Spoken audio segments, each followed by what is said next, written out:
pero regresamos dentro de 15 días.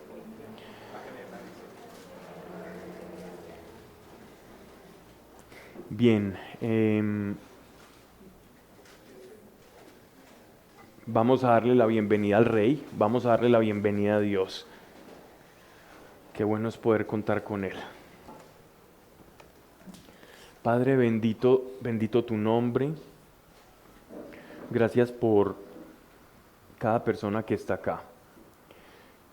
Y en ellos hay una familia también representada, unos intereses, hay un corazón que vive, que experimenta, que espera y anhela cosas de ti. Padre, hoy es un día de reunión, pero no es cualquier reunión, no es como para hablar con amigos, no es para trabajar, no es para intentar buscar recursos.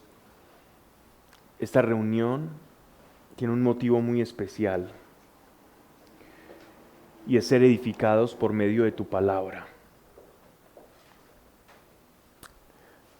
No se trata de ninguna manera, Dios, si tú conoces nuestro corazón, de abarcar conocimientos y seguir viviendo la vida como si no te conociéramos a ti, porque tú eres el único sujeto a quien nosotros queremos conocer de verdad. Y tu palabra nos acerca más hacia ti, nos enseña cómo conocerte mejor, cómo reparar nuestro corazón, qué actitudes debemos cambiar. Y por eso esta reunión es especial, porque tú eres el centro, tú eres el eje, tú eres el motor, el móvil, el sentido, el propósito por el cual nosotros estamos acá. Y si tú no estás acá con nosotros, Señor, lo que hacemos carece por completo de sentido. Carece por completo de sentido si no estás tú entre nosotros, Señor. Gracias, Padre, por tu amor. Ven, Señor, ven Espíritu Santo y colma este lugar. Que tu presencia esté en quienes nos están escuchando y en este lugar. Tu presencia se haga densa, Padre. Hoy glorificamos tu nombre. Hoy todos los que compartimos en este lugar tenemos una sola fe, un solo corazón y un solo sentimiento. Y es el que te necesitamos, es el de necesitarte, es el estado en el que nuestra alma clama con la certeza que solamente esta sed que portamos puede ser saciada por ti.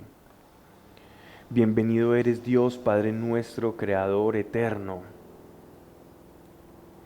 para que acá se hable de tu voluntad y seamos agradables, para que tu presencia sea puesta por manifiesto acá. Así sea, amén. Voy a intentar bajarle el volumen aquí a este. Ok. ¿Hay alguien que está haciendo seguimiento del audio de pronto y si se me está escuchando?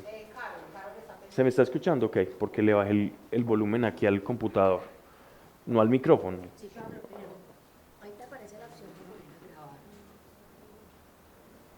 Como yo no soy administrador, no.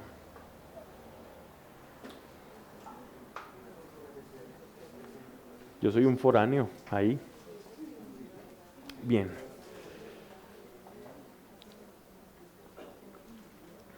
Veníamos entonces en una serie que es muy bonita y quedamos debiendo un salmo de esa, digo serie, pero es en realidad pequeña, de salmos mesiánicos. Hay varios salmos mesiánicos, pero sobre todo estábamos tocando el 110, que es muy precioso y nos habla del orden de Melquisedec. Ya hicimos, pues, ya expusimos eso con bastante claridad, pero lo importante de conocer estos salmos es que En ellos encontramos que comienza a desarrollarse en el pueblo judío esa expectación del Mesías, esa expectación por un Salvador que en últimas va a tener un vínculo con Dios. Y a ese vínculo en el que el Salvador va a tener con Dios, recuerden, Salvador puede ser en diferentes fases, ¿no? Un Salvador puede ser un rey victorioso, un rey que tenga victoria sobre un ejército, es un Salvador. La salvación se puede obtener también de un cautiverio. Un pueblo nos tiene cautivos, Dios levanta un hombre lleno de sabiduría, tácticas militares, y el pueblo logra salirse y escaparse de ese yugo gracias a un caudillo lleno de la presencia de Dios. Pero las ideas que vamos a encontrar en el Salmo 110, que creo que me faltó decirlo, cuando se habla de ese Mesías o ese ungido sacerdote, significa que la salvación tiene un vínculo de origen espiritual, ¿cierto? No es lo mismo una salvación material que una salvación espiritual. Para yo reconocer que soy salvo espiritualmente, tengo que tener claro algo en mi conciencia, y es que existe un pecado, que hay una mancha, que hay algo que está mal en mí, en el ser humano. Tú naces y dices, yo siento que hay algo mal conmigo. ¿Cómo es que uno nace y se muere? Hay algo que no funciona. Hace poco hablaba con una persona, con unos padres, y uno de sus hijos, especialmente la hija mayor, cuando un compañero del kinder, de la guardería, le pregunta qué le pasa a las personas cuando se mueren, para dónde se van, porque un compañerito del colegio había sufrido una pérdida de un padre, y entonces el niño le decía a esta chica, a la hija de mi amiga, le decía que los niños cuando morían, o las personas cuando morían, las enterraban en una matica, salía una matica, y entonces la niña decía, ah, claro, y cuando salen los fruticos de la matica, entonces vuelve y renace. Y ella le decía, no sabía qué responderle. Pero el niño pequeño descubre, cuando confronta la muerte, que hay algo que no está bien en la naturaleza.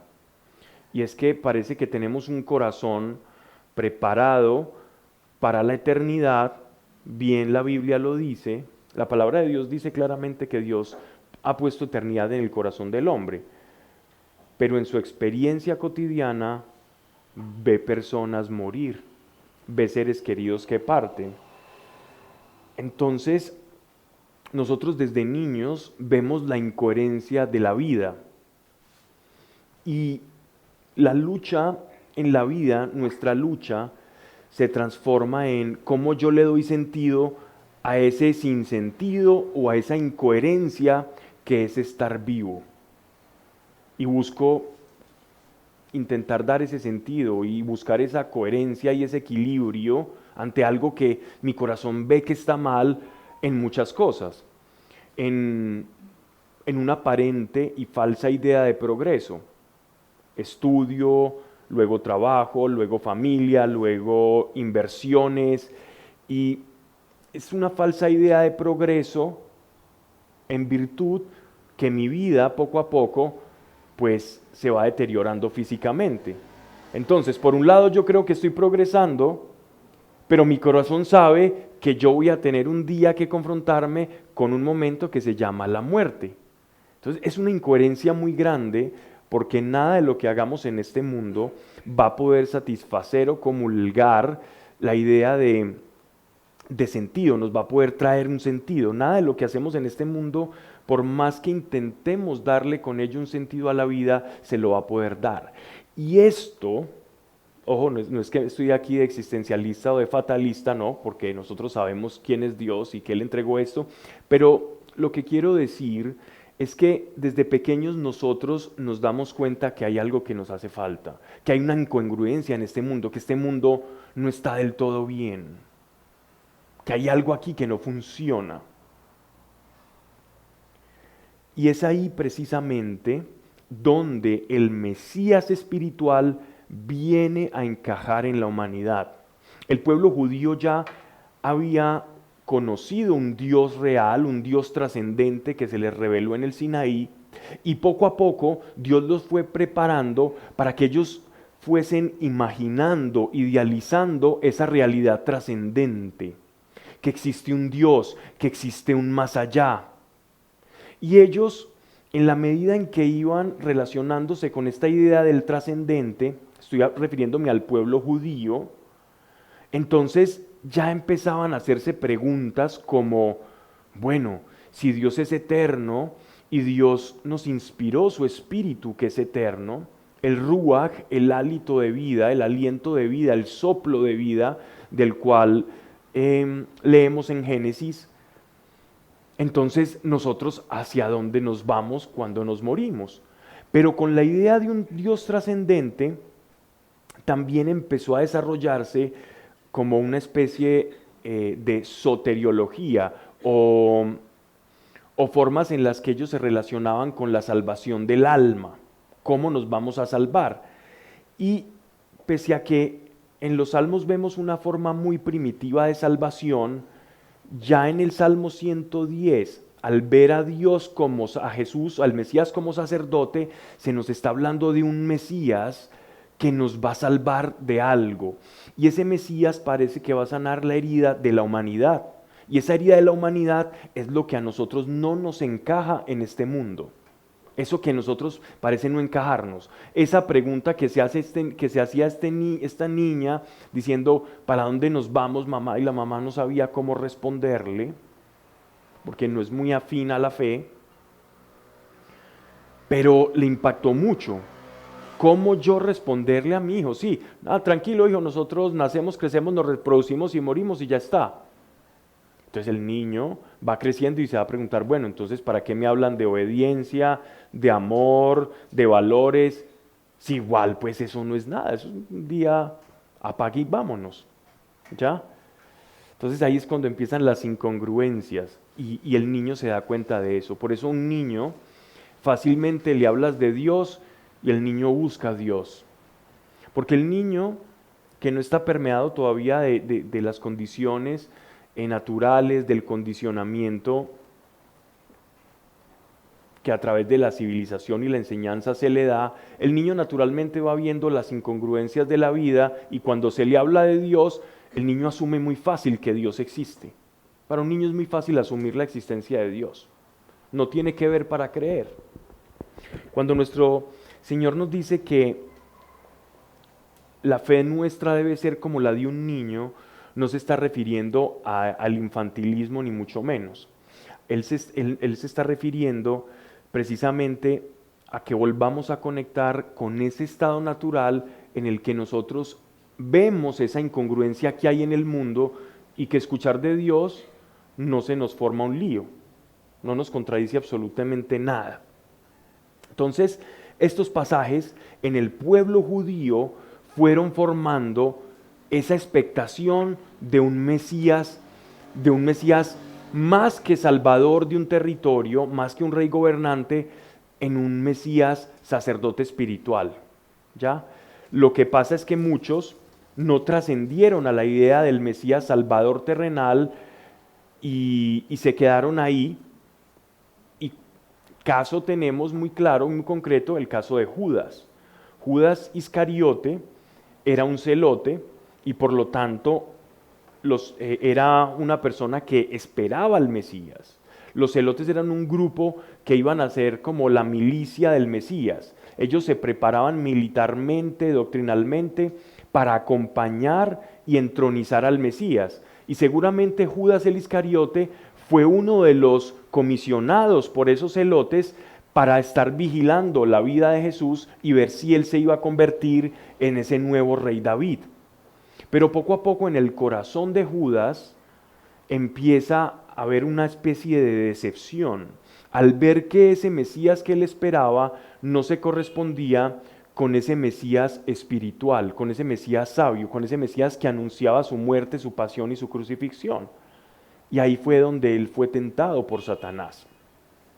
cuando su corazón comenzó a dudar al respecto de la obra del Mesías, fue cuando Satanás logró entrar en el corazón de Judas y sabemos lo que ocurrió. Entonces,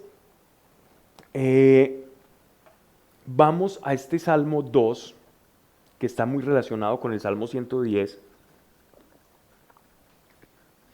Recuerden que los salmos no son cronológicos, no importa, el Salmo 1, el 2, uno los puede leer en el orden que quiera. Tú puedes hacer una lectura de salmos y tomar, hoy voy a tomar del 1 al 10, después del 30 al 40, no importa.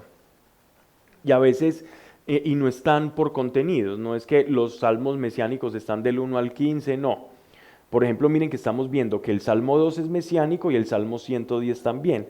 Así que esta es la versatilidad que dan los salmos, y hacer un estudio de los salmos es muy bueno porque puedes partir de cualquier punto y no vas a cambiar el panorama, porque todos tratan de temas diferentes.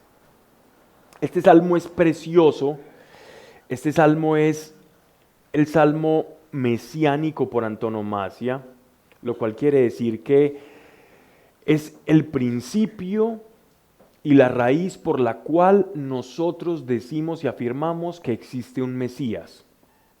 Los judíos están esperando un Mesías gracias a la interpretación de este salmo.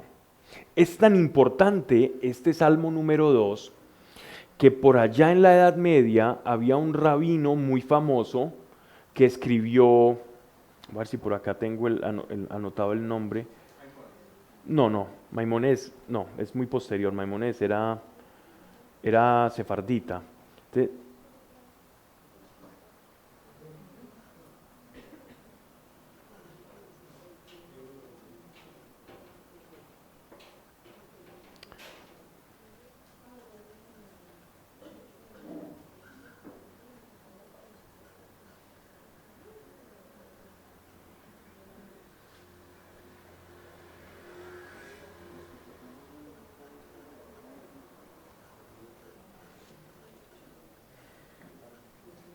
Bueno, les quedo debiendo el nombre, creo que se llamaba como Rahish, pero no quería como caer en una imprecisión. Creo que Rahish, sé que él nació en el 1050 y estudió en Francia y después se fue para Alemania. El caso es que estamos hablando en plena Edad Media. Un rabino consideraba un gran erudito que formó una escuela de rabinos. Rabinos son los maestros del judaísmo, ¿no? Ellos tenían tanto celo del cristianismo, porque los rabinos o los judíos consideran el cristianismo como una secta derivada del judaísmo. Ya, ellos no creen en que Jesús es el Mesías. Si creyeran que Jesús es el Mesías, pues serían cristianos y no seguirían siendo pues de la tribu de Judá. O serían cristianos de la tribu de Judá, o judíos mesiánicos por lo menos. Pero entonces este rabino le decía a sus estudiantes, y está dentro de sus escritos, y él es bien citado muchas veces en varios textos, decía: por la herejía cristiana, nosotros judíos interpretamos que este pasaje se refiere al rey David y no a un Mesías venidero, no a un Mesías esperado. Ya, miren que aquí hay una trampa, aquí hay algo curioso, porque como los cristianos utilizan este pasaje para vindicar que Jesús es el Mesías esperado, que nosotros no creemos en él, no utilicemos este pasaje para referirnos a un Mesías que ha de venir, sino que refirámonos a este pasaje entre nosotros y públicamente como refiriéndose al rey David. ¿Ya? Si entienden la justificación, o porque lo hacen precisamente porque conocen la importancia y el sentido de este pasaje y lo importante que es. Entonces vamos allá. Dice: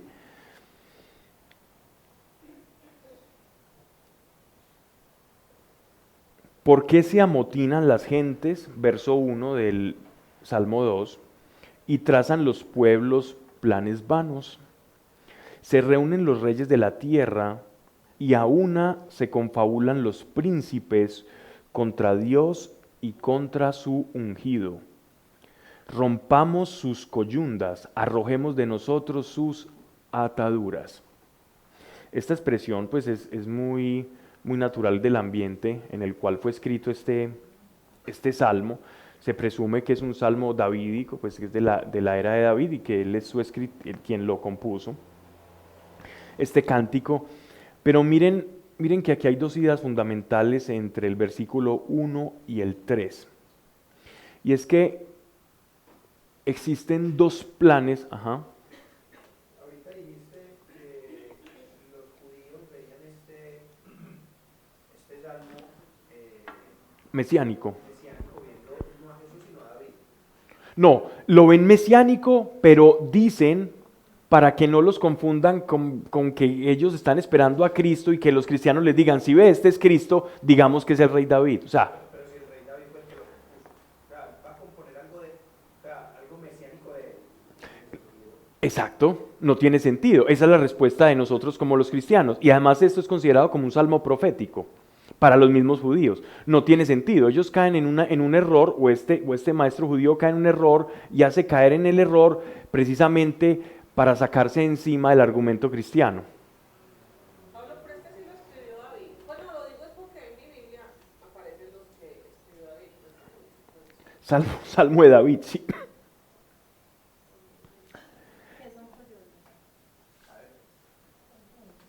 Vamos. Entonces, ¿cuáles son las ideas fundamentales acá? Existen dos planes en este mundo, existen dos realidades. Existe un plan de Dios y existe un plan de los hombres. Estas son las ideas fundamentales de este fragmento. ¿Ya? Y el rey, el ungido, miren, dicen contra Dios y contra su ungido. Antes de seguir, y para no enredar un poco la pita, quiero hablarles qué significa ungido, ¿cierto? ¿Qué es ungido? ¿Quiénes eran ungidos? Para que entendamos mejor este salmo. Ungido literalmente significa aquel que está bañado de aceite. Alguien que está bañado de aceite es un ungido. De ahí viene la palabra el ungüento, algo con lo cual se unge, se unta, se impregna. ¿Quiénes eran ungidos en la teocracia de Israel, en el Israel antiguo? Eran ungidos únicamente el rey y el sumo sacerdote.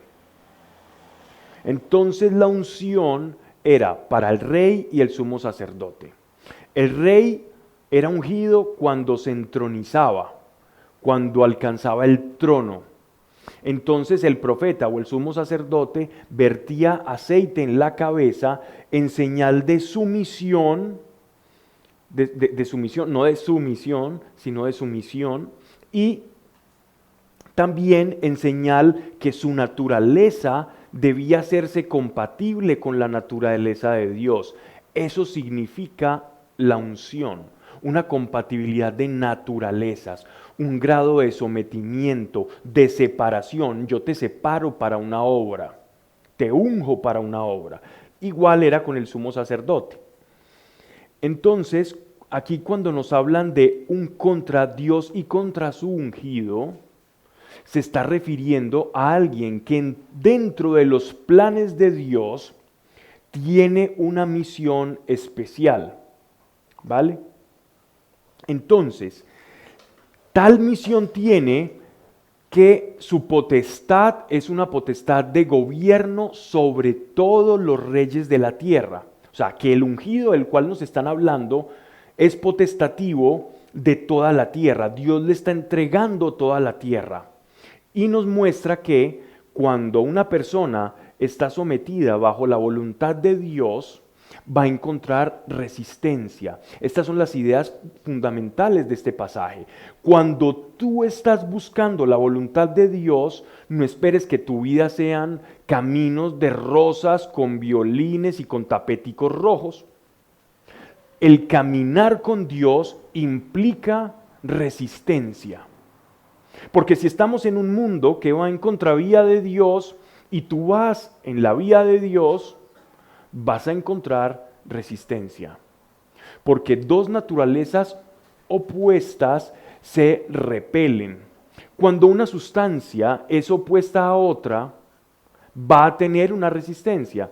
Cuando yo quiero verter agua sobre una densidad de aceite y quiero forzar que el agua entre, puede ser con una jeringa, con lo que sea, con un embudo, vas a ver que hay una resistencia por efecto de la propia naturaleza de que quieres intentar comulgar. Lo mismo nos ocurre a nosotros como creyentes. Cuando tú adoptas una nueva naturaleza, vas a encontrar resistencia.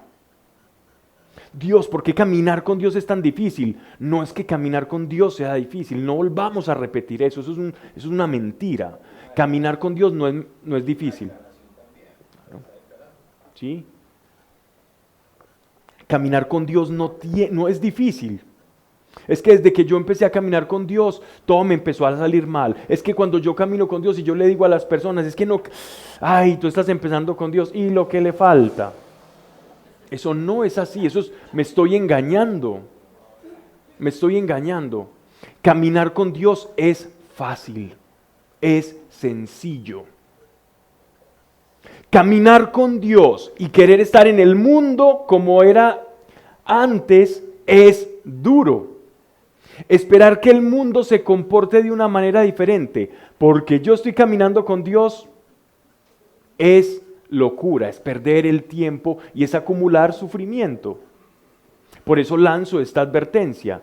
Si tú quieres caminar con Dios, ten en cuenta que en este mundo te van a hacer resistencia, que en este mundo van a hablar de ti, que en este mundo te van a calumniar, que en este mundo, si tú estás caminando con Dios y Dios te hace un favor y un bien financiero, los demás van a hablar mal de ti.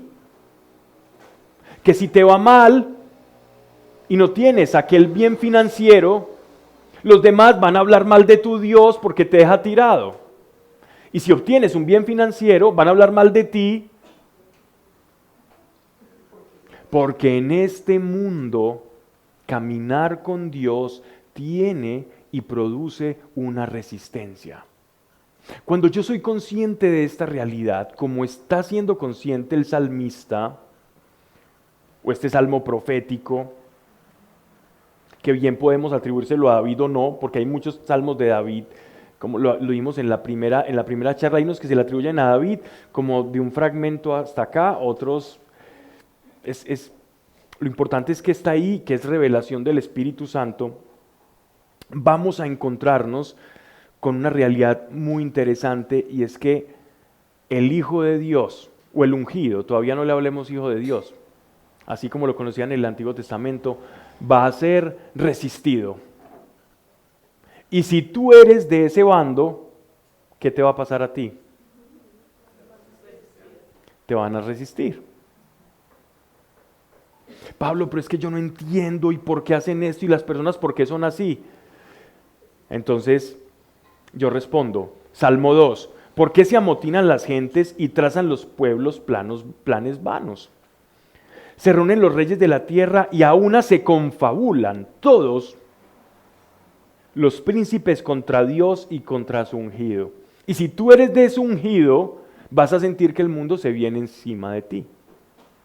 Pero cuidado, porque hay esperanza, ¿no? Dice, rompamos sus coyundas, arrojemos de nosotros sus ataduras. Cadenas, ataduras, coyundas. Entonces, él está profetizando que la venida del Mesías tiene una oposición y que hay un mundo en continua oposición, que hay un adversario. La palabra Satán significa literal el adversario. El creyente tiene un adversario. Por primera vez en este salmo, y aquí radica parte de la importancia de este salmo, se emplea la palabra en M mayúscula Mesías o Masías, que significa el ungido en hebreo. Mesías en hebreo, ungido en español, Cristo en latín, o Cristos en griego. Cristo, cuando decimos Jesús Cristo, significa Jesús Mesías o Jesús el ungido. ¿Ya? Cuando se habla de unción a los enfermos, pues, ¿cómo se relaciona con ese significado? Se relaciona completamente, porque si nos vamos a la carta del apóstol Santiago, él habla en un pasaje y él dice que cuando haya alguien enfermo en la congregación, lleguen los ancianos y unjan sus manos con aceite y oren por el enfermo, y la oración de fe sanará al enfermo. Entonces esa unción era con aceite, y la unción de los enfermos, que es uno de los sacramentos, cuando el sacerdote va, lastimosamente es un sacramento que se ha utilizado mal. La unción de los enfermos es como para despedir al moribundo, pero la unción de los enfermos no es eso. La unción de los enfermos es que un sacerdote va y ora por un enfermo para que se sane. No es la extrema unción, es como la declaración de mueras en paz y ya vio al sacerdote, tranquilo. Por lo menos le damos el contentillo al moribundo. Se ha mal empleado ese sacramento. El sacramento de la unción de los enfermos es en atención a las palabras de Santiago, que el presbítero, o sea, el sacerdote o el que presida en una asamblea, va y ora con unción. Ellos van con aceite y oran por el enfermo para que se sane. Ese es el sentido de la unción. Y tiene todo sentido porque es aceite, es ungir con aceite. ¿Por qué con aceite? Igual, ya te vas...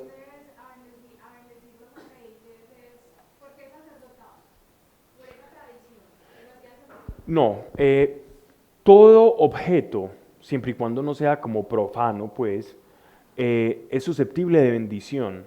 Todo objeto. Lo que pasa es que existen lo que llaman los sacramentales, ¿no? Que son el aceite, el agua y la sal, ¿no? Que son como los que se suelen utilizar, pero detrás de eso hay todo un tema, pero dejémoslo ahí. Porque nos vamos por otro lado. Pero la unción, como estás diciendo, sí tiene relación con esta unción. La unción de una oración que impregna una sustancia, y es como que esa sustancia queda en la persona, y es como si la oración del aceite quedara... Bueno, terminé hablando de eso. Vamos a aclarar un poco esto. Vamos a aclarar un poco esto. El aceite es como, a ver en qué término lo puedo poner, es como si fuese una suerte de USB, de memoria, ¿cierto? Cuando tú hablas o bendices el aceite y oras en ese aceite va a adquirir una estructura diferente. Nosotros como iglesia sabemos que cuando oramos o hablamos sobre algo, es como que esa oración queda registrada en el aceite y ese aceite va a seguir operando en la persona. El agua tiene efectos de evaporación más fácil, entonces el agua lo que se utiliza es más para limpiar. Entonces cuando bendigo el agua es para limpiar algo, porque para ungir no, porque no permanece. Es tan simple como esto. Si ustedes van al centro y compran un perfume o una loción a base de agua, obviamente los van a estar estafando, ¿cierto? Te va a oler por 2 segundos y se acabó. Pero los gradientes de concentración del aceite en un perfume, en la elaboración de un perfume, van a hacer que la fragancia permanezca más tiempo, ¿cierto? Es lo mismo para efectos de la bendición de los sacramentales. El agua se utiliza para limpiar y para bendecir, pero el aceite es como demanda una necesidad mayor la persona, entonces el aceite va a permanecer por más tiempo, es como un acompañamiento de la oración, ¿ya? Y la sal es lo mismo, ¿cierto? Obedece como a lo mismo, al ser un cristal, pues ya me estoy metiendo por vías cenagosas, pero también es susceptible de recibir oración, ¿ya? Y se utiliza sobre todo para las liberaciones, ¿no? Pero todo objeto es susceptible de bendición, todo objeto, ¿ya? La iglesia, ¿por qué muchas veces no dice o no bendice? Para que las personas no caigan en lo que se llama el fetichismo espiritual, y es atribuirle a un objeto cualidades que por la fe y por la relación que yo tenga con Dios entonces voy a privilegiar mi relación con Dios y el mismo Dios que la relación a un objeto o la fe hacia un objeto. Y esto se ve mucho y muchas personas terminan distorsionando su fe precisamente por un objeto. Entonces, conozco casos que una persona no sale, no viaja, si no tiene determinado objeto fetiche, por sagrado, por bonita que sea la imagen, a un lugar. Esa es una persona que claramente no ha entendido la relación con Dios y que Dios no depende de un objeto. Pero entonces en última es algo más simbólico, porque en realidad lo que dan Es real, no es simbólico, es real. Por ejemplo, lo hemos visto en muchos casos. Si tú oras, no, terminé hablando de esto, si tú oras por un aceite, oras en ese aceite y consagras una oración en ese aceite, lo bendices, y tienes una persona que de pronto tenga una manifestación espiritual del mundo de las tinieblas, y pones dos aceites, uno por el cual la iglesia oró y otro que no, untas a esa persona no va a sentir nada. Si toca esa persona el otro aceite, inmediatamente vas a ver, porque hay algo, no es más que simbólico, ocurre algo. Pero más allá del objeto como tal, lo que tenemos que tener conscientes es que fue la oración sobre ese objeto. ¿Y por qué sea la oración? Por la relación que esa persona tenga con Dios, ¿cierto? Esa es la unción. Ahora, hay otra unción de la que se habla.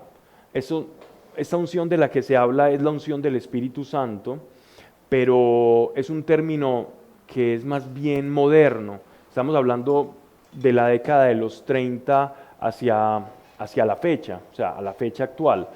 Y se habla de la unción del Espíritu Santo a toda actividad del Espíritu Santo en nuestro cuerpo o en nuestra vida o en el entorno. Entonces, la unción del Espíritu Santo es la manera en que el Espíritu de Dios interactúa con la materia. Cuando ustedes escuchen, es que hay unción o la unción del Espíritu Santo, o escuchen una canción que diga, Dios trae tu unción y la unción está cayendo y etcétera, etcétera, todos esos estribillos se están refiriendo a la manera en que el Espíritu Santo interactúa con la materia. Esa es la mejor definición de unción que yo he podido encontrar. ¿Cierto? La manera en que el Espíritu Santo interactúa con la materia, a eso le llamamos unción. ¡Ay, qué persona tan ungida! Pues el Espíritu Santo está interactuando en ese momento con él, eso es todo. El ungido no es alguien especial, el especial es el que está interactuando con él, que hace que produzca esas cosas. Así es de fácil. Yo quiero ser ungido, entonces interactúo con Dios y con el Espíritu Santo, y ahí está siendo ungido porque está interactuando con él. Ese es el misterio, ese es el secreto. Por eso la vida con Dios es sencilla. Entonces, no sé si queda un poco claro, bueno, lo del cristal, lo de la sal, es como que condensa por más tiempo la oración, pero asimismo su consagración es más lenta, ¿no? No es como bendecir la sal y ya, sino que su consagración es más lenta, al ser algo más denso, ¿no? Ese es más o menos como de lo que se habla y por cómo se utilizan los sacramentales. Pablo, ahí están de pronto los carismáticos que mandan a la gente a bañarse con sal por 3 días, por 7 días. ¿Qué funcionalidad tiene eso? Para mí no tendría ninguna. Respeto mucho, pero bañarse con sal es como bañarse con ruda o con lo que sea, ¿cierto? O hacerse riegos. La sal per se no tiene ninguna cualidad o ningún atributo especial, ni el aceite ni el agua. Pues, pero son benditos. Pues, Ahí está la diferencia. son benditos por él y tienen como algo, él hace una oración para que la persona... O sea, los consagra, eso es la diferencia. O sea, báñese con sal, no, báñese o unte o unja su casa con este aceite que fue consagrado. Es decir, es como que la oración queda impregnada en la persona. Para no tener que visitar a la persona y estar orando por ella todo el día, le da la sal y con eso sale.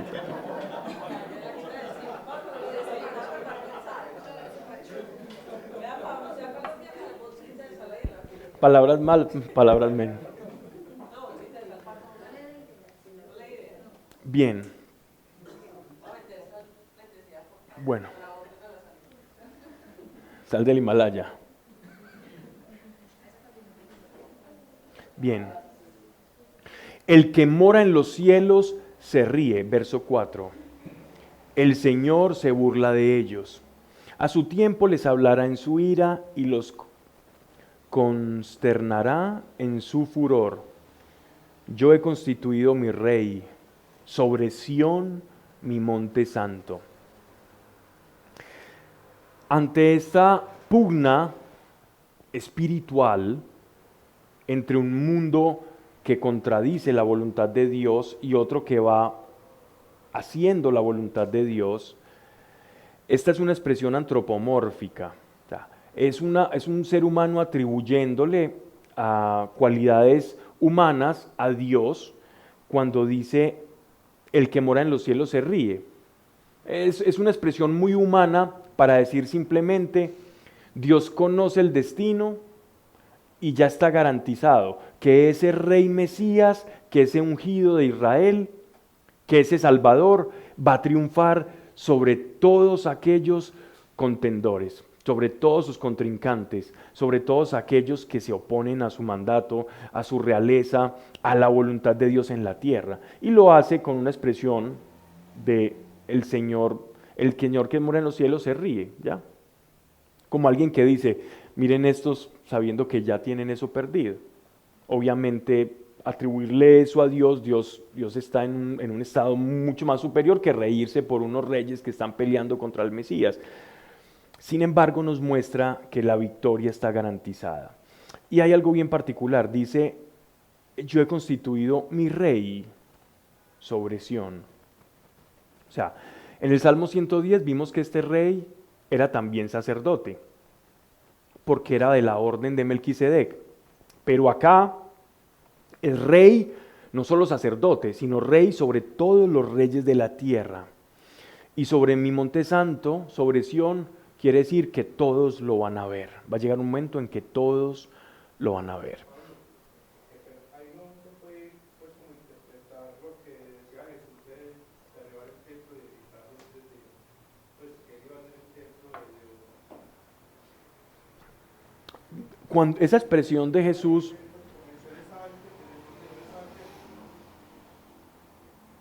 pero hacía referencia a su resurrección.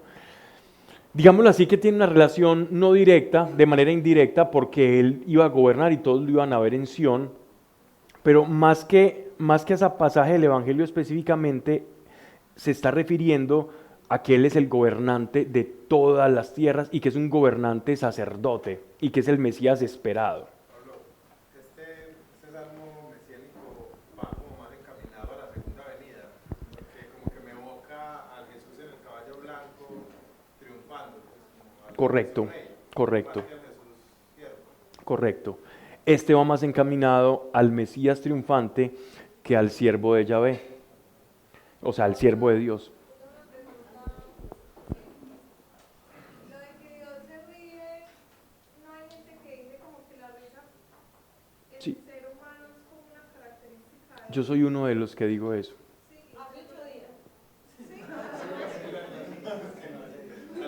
Pero en este caso es una expresión folclorista que nos está haciendo ver como aquel rey que es dueño de todo. Imagínate el imperio romano y que llegara una revuelta de Galileos de pronto con lanzas y con flechas y entonces estaba por allá César, el Augusto allá sentado, todo tranquilo y se ríe de, ¡ja!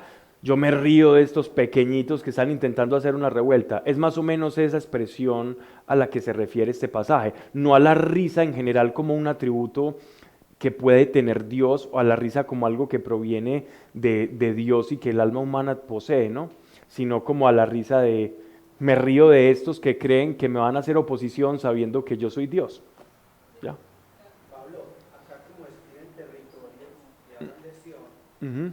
¿se supone que esa segunda venida va a ser en el territorio o eso es simplemente un mitológico? Va a haber una manifestación en ese territorio. Y no está de más decir que precisamente por eso, si pasa algo en ese territorio en esos momentos, se desata una tercera guerra mundial. si en ese territorio que se llama Sión, Jerusalén, si los judíos Jerusalén antes no tenía esa, pues, o sea, Jerusalén era todo lo que es hoy Palestina, Siria, o era un territorio. no, está Israel, que va casi que hasta lo que llamamos el desierto de Judá o Palestina, y tiene como frontera, actualmente hablando, Palestina en el sur, y en el norte está los fenicios, está Fenicia, ¿ya? Entonces tenemos a los sirios, a los fenicios, a pueblos árabes. Eso es todo Israel. Dentro de Israel hay muchas ciudades. Están, por ejemplo, está Tel Aviv, que es la capital, pero que ellos quieren volver la capital Jerusalén, como debe ser, ¿no? No Tel Aviv. Tel Aviv es la capital administrativa, pero Jerusalén es la capital religiosa. Entonces, en Jerusalén, hay un monte, como un pequeño montículo, pues un monte no es una cosa grande, es un montículo, una mesetica, donde estaba edificado el templo de Salomón. En ese templo, en ese monte Sión, es en el que como que toda la expectación mesiánica desemboca en que el Mesías va a llegar y se va a presentar ahí, en todo el monte Sión. Pero casualmente en ese monte Sión actualmente está una mezquita, y es una mezquita en la que convergen por un lado, el muro de los lamentos, van los judíos a orar, y por el otro lado, los musulmanes como tercer lugar más sagrado para la cultura musulmana. O sea, casi que después de la Meca es su lugar más sagrado. Entonces, si los judíos toman un paso en falso, o los musulmanes, en ese territorio, que es un territorio siempre en tensión, se estalla una guerra, porque inmediatamente se involucraría Irán con Rusia, Rusia con China, Estados Unidos apoyando con la OTAN a Israel, se armaría los Emiratos Árabes, ¿qué hacemos? Turquía, ¿y cómo hacemos? Y se desataría una guerra mundial solo por una tensión religiosa en ese pequeño monte Sión. O sea, más que alegórico, más que simbólico, es un lugar de tensión real, ¿no? Entonces, dice, ¿alguien más iba a decir algo? Voy a promulgar un decreto de Dios. Y esta es la parte más preciosa de este salmo y la más profunda. Voy a promulgar un decreto de Dios. O sea, el profeta, el oráculo, aquel que está emitiendo este salmo, está profetizando. Esto es profético, esto es uno de los salmos mesiánicos y proféticos donde se introduce la palabra Mesías por primera vez en toda la Biblia. En el Antiguo Testamento la palabra ungido está para esto, ¿vale? Voy a promulgar un decreto de Dios. Un decreto es algo que Dios dice y que tiene estricto cumplimiento, porque Él pone su nombre como prenda, como garantía para ese cumplimiento. Él me ha dicho, se está refiriendo a una persona. Tú eres mi hijo. Estas palabras las utiliza el apóstol Pablo para defender la relación filial de Dios con Jesús. Tú eres mi hijo, yo te he engendrado hoy. Engendrado hoy. ¿Eso les recuerda algún fragmento del credo? Muy bien. Pídeme, miren esto, pídeme y haré de las gentes tu heredad. Las gentes es todos. Las gentes, ellos les llamaban los goín, o sea, todos. Naciones, una nación constitucionalmente hablando es la población de un estado. Hay los abogados para qué. Constitucional general.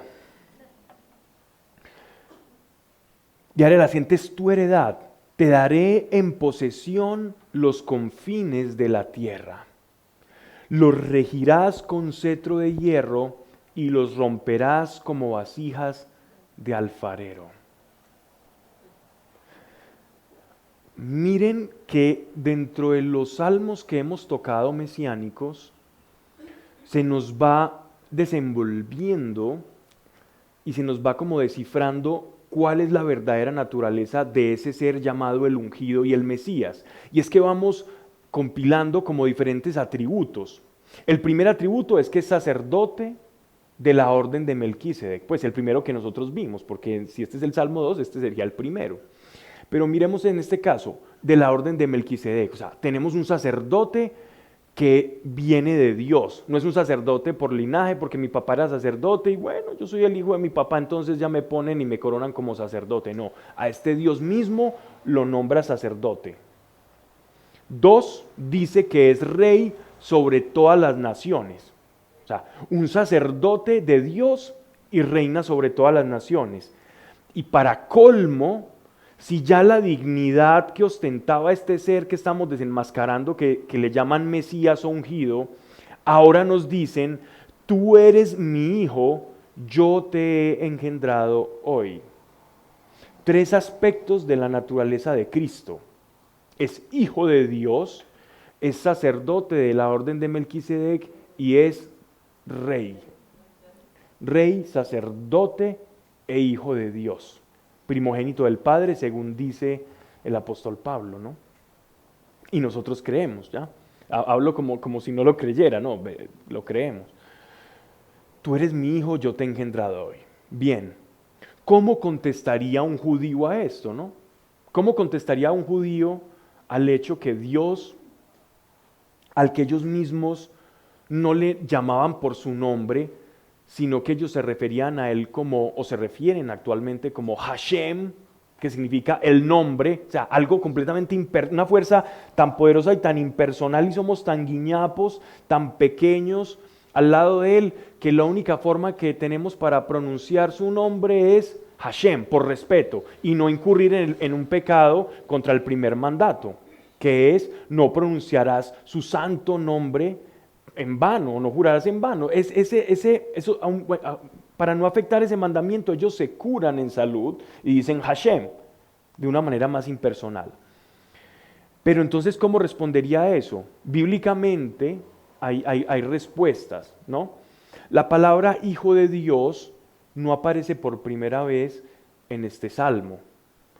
Si ustedes van, por ejemplo, al libro de Job, que es anterior a los salmos, de hecho, un dato del libro de Job, estoy hablando lingüísticamente, escrituralmente, su confección es la más antigua, es el libro más antiguo escrito de toda la Biblia. No es Génesis. Primero se escribió Job y después Génesis. O sea, es el libro más antiguo de la Biblia. Y este libro, pues escrito, que se hayan encontrado el escrito más antiguo es Job. Y es curioso porque a los ángeles de Dios, en el libro de Job, se les llama hijos de Dios.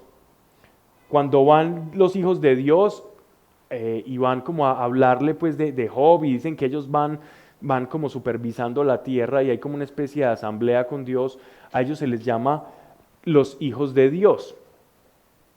Entonces, también a los reyes de la dinastía de David, a los que eran de la casta de David, empezando por David, en linaje descendente, o sea, a toda la descendencia de David, también algunas veces se les atribuía como hijos de Dios, ¿vale?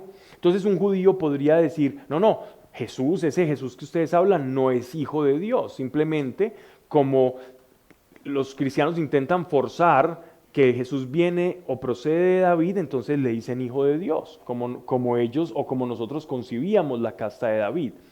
Pero en la revelación por el Espíritu Santo y los apóstoles van demostrando, y Jesús con su vida va demostrando que efectivamente la vida de Jesús demuestra una filiación tan profunda con el Padre que este pasaje, para quienes conocemos a Jesús, para quienes lo hemos experimentado, nos demuestra que efectivamente Él es el primogénito de Dios. Tiene todo el sentido para nosotros. Lo que pasa es que no quería, diciendo esto, no voy a decir, este es el argumento máximo por el cual un judío va a decir, sí, Jesús es el Hijo de Dios porque está en este salmo. No, porque en otros pasajes también se utiliza la expresión hijos de Dios. Tú eres mi hijo, yo te he engendrado hoy. Pídeme y haré de las gentes tu heredad, te daré en posesión los confines de la tierra, los regirás con cetro de hierro y los romperás como vasijas de alfarero. Es decir, le está otorgando todo poder. Y miren ustedes esto que tan bonito. Pablo, pero en armonía con lo que decía el compañero de Cristo, se refería más a una segunda venida del Mesías, pero esa sería la teoría que podría sustentar, o que podrían sustentar los judíos para decir no es Jesús, Ujú. llegar. ¿Me explico? Sí, sí, Más que David, claro. pues, porque David lo escribió. De hecho, es que los judíos creen eso. Lo que estás diciendo es lo que creen los judíos. Lo que pasa es que ellos prefirieron decir que era David para sacarse de encima los cristianos diciéndoles que era Jesús. Les digamos que es David para cerrar ese capítulo con ellos, pero sabiendo que es un Mesías que estamos esperando. O sea, es un acto, si me apuras, un poquito de hipocresía. De hipocresía. Lo mismo que el silencio que tuvieron mucho tiempo para no hablar de... Ellos cayeron como en una especie de voto de silencio en el tiempo, para no darle fuerza al cristianismo. Creían que si callaban respecto a Jesús, entonces los cristianos iban a desaparecer. ¿Y qué va? Si alzas una piedra y salen cristianos.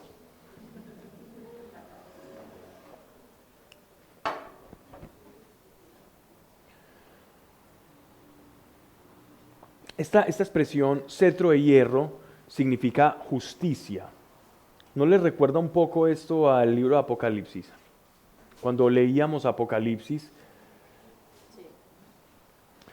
cuando vean la expresión vara de hierro significa alguien que va a regir con justicia. Vara de hierro no significa que va a ser bravo, que va a ser hostil, sino por el contrario, que sus juicios son justos.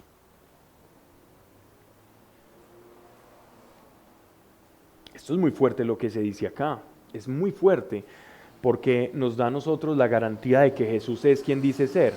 Algo que por poco se me pasa. Miren cuando Jesús dice, mi reino no es de este mundo, en el juicio contra Pilato, que estaba Pilato, mi reino no es de este mundo. Pero también dice, recuerden ustedes cuando Él resucita y se les aparece a sus discípulos, luego de la resurrección, y Él les dice, me ha sido dada toda autoridad sobre la tierra y sobre el cielo. O sea, se está cumpliendo, cuando Él les está diciendo, se ha cumplido este salmo, con mi muerte se cumple este salmo, con mi muerte yo me gané, porque el ser ungido, el ser un Mesías es un trabajo, es una misión. Cuando cumplí mi misión, yo me gané el derecho a gobernar todo el universo. Yo me gané el derecho. Pero Dios no se lo dio, Él se lo ganó. Esto es un misterio. Jesús se ganó el derecho de regir y de gobernar las cosas por ser Cristo. Él tuvo voluntad. Si Jesús fue tentado, significa que Él tuvo ataques contra su voluntad, pero siempre su voluntad permaneció firme y no pecó. Ya los que quieran especular, Cristo pudo haber pecado, había una posibilidad latente, había un porcentaje, eso ya queda para la especulación.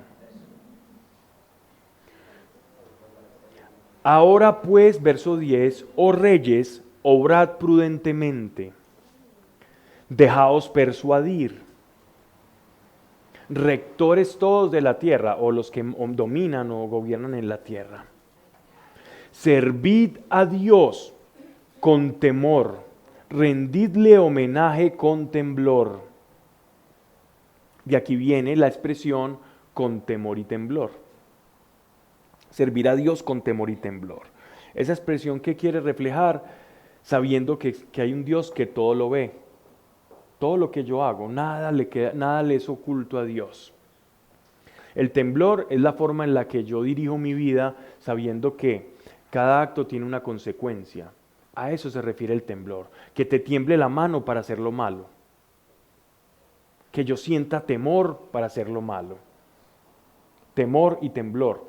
Cuando se venga el día en que se me ponga una opción que promete mucho, pero que tenga que violar mis principios, que si yo me veo tentado hacia esa opción, mi mano tiemble, porque temo. ofender a Dios y hacerlo malo. Pablo, hoy leí un libro que me hizo hacer muchas preguntas.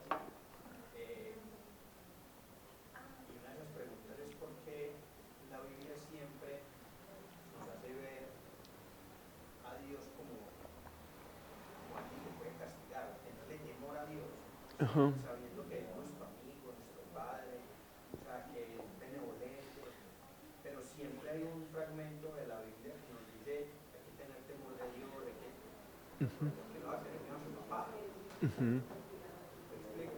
Sí, bien, acordate, a- exacto, pero más allá, acordate que estamos hablando de una revelación progresiva. Nosotros ahora conocemos a Dios como Padre. El judío le dice a Dios, Señor. Nosotros le decimos a Dios, papá. Es más, le decimos aún con más cariño, Abba, que es papito. O sea, aún más, Jesús nos mostró esa faceta de Dios. Por eso necesitaba venir Jesús, para reflejar quién era Dios, porque se estaba desfigurando. Y en el Nuevo Testamento no hay continuidad con esa palabra temor. Sí, pero es la palabra temor en virtud de la sabiduría, como estaba diciendo Cristina. Sí. No, tranquilo. ¿Qué es el temor de Dios? El temor de Dios es cuando yo hago algo que ofende la naturaleza de Dios, o mejor dicho, vamos a sacarnos el pecado como una ofensa moral. Desmoralicemos el pecado para que lo entendamos mejor. Yo tengo, y hablemos como en cuestión de naturalezas, Dios tiene una naturaleza que dice que es santa. ¿Qué significa que es santo? Significa que es perfecto, que es sin mancha, que todos sus juicios son verdaderos, que lo que Él hace es verdad. ¿Ya? Y existe otra naturaleza contraria que sería ir en contravía de la verdad. ¿Ya? El pecado es una ofensa o una afrenta contra mi naturaleza, que es la misma naturaleza de Dios, porque Dios nos creó a su imagen y semejanza. Entonces, cuando nosotros pecamos, lo que en realidad estamos haciendo es desfigurar nuestra verdadera naturaleza. Entonces, no es que Dios nos quiera castigar porque estemos desfigurando nuestra naturaleza. Ese proceso de desfigurarla nos va haciendo caer en sufrimiento y en apartarnos de esa fuente primordial que es Dios. ¿Ya? Todavía no hemos hablado de que el pecado, mira que no le hemos dado un atributo moral, simplemente imagínate el pecado como una sustancia oscura que te degrada y que te hace sufrir. Y Dios como aquel que tiene la cura, que es el que tiene la sustancia perfecta y te quiere ayudar. Y no, es que el pecado tiene que existir, porque es que para conocer el amor tengo que conocer el miedo, porque entonces si no seríamos perfectos y no habría esa necesidad de conocer otra cosa. Eso pensaron Adán y Eva y por eso estamos aquí. Eso pensaron Adán y Eva y por eso estamos aquí aprendiendo el conocimiento del bien y del mal. Te lo digo es por lo que, como te digo, lo que estoy leyendo, que es un libro que se llama Conversaciones con Dios. Ahí tomo 1, 2, 3 y por ahí hay uno cuarto. Entonces, y hay cosas que de lo que dice en ese libro que me parecen muy lógicas, es que, pues, dentro de la parte del dice precisamente, antes que reprochar a Adán y Eva, tenemos que darle gracias, porque gracias a eso que llamamos pecado o esa tentación en la que se cayó, pues es que podemos conocer el amor, porque sin haber conocido, es que es muy denso no hablar. Yo te entiendo. Te entiendo lo que... Sí. O sea, bendita ignorancia que nos hace conocer, pero hay algo cuidadoso, hay algo con cuidado. Léase el texto, y después, yo me leí todos los tomos, léaselo, cuando se lo lea hablamos, cuando se lo lea nos tomamos un café. Bien. Si ellos no hubieran pecado, nosotros estaríamos en constante interacción con Dios. Sí. O sea, eso Miren algo para que no nos desviemos, del tema. Miren, La caída del hombre no fue buena, la caída de Adán y Eva no fue buena, pero por la misericordia de Dios, nosotros vamos a estar en un estado superior al que estuvieron Adán y Eva. O sea, no va a ser lo mismo el estado del hombre si nunca hubiera caído al estado del hombre caído y regenerado, descubriendo, no solamente descubriendo el amor, sino también porque vamos a tener la naturaleza de Cristo, de Jesús. Y cuando Él nos da su naturaleza, eso es lo más grande. Por eso dice el apóstol Pablo que si por el pecado de uno nosotros nos separamos de Dios, por la virtud y la obediencia del Hijo de Dios perfecto, el estado postrero, o sea, el estado en que nos vamos a convertir, va a ser mucho más magnificente que aquel que tenía Adán y Eva. Eso es lo que dice el apóstol Pablo. Claro, pero que es finalmente una consecuencia de, pues, porque yo no creo que Dios los ha creado a Adán y Eva para que pecaran. Dios crea al ser humano libre y No, por eso, pero, o sea, es que, pues, no, el propósito de Adán y Eva no era que pecaran, no. o sea, no es, pues, el objetivo de Dios, pero para que pecaran y todo lo que pasara, sino que fue como una consecuencia que gracias ahora a lo que, la muerte de Jesús y todo lo que genera eso, vamos a lograr un logro, bueno, vamos a estar en una posición más diferente o mucho más grande, pero finalmente ese no era el fin, eso era la redundancia de la creación de Adán y Eva. Sí, Dios los creó, Dios nos crea libres y nosotros, en la libertad está el amar o el pecar.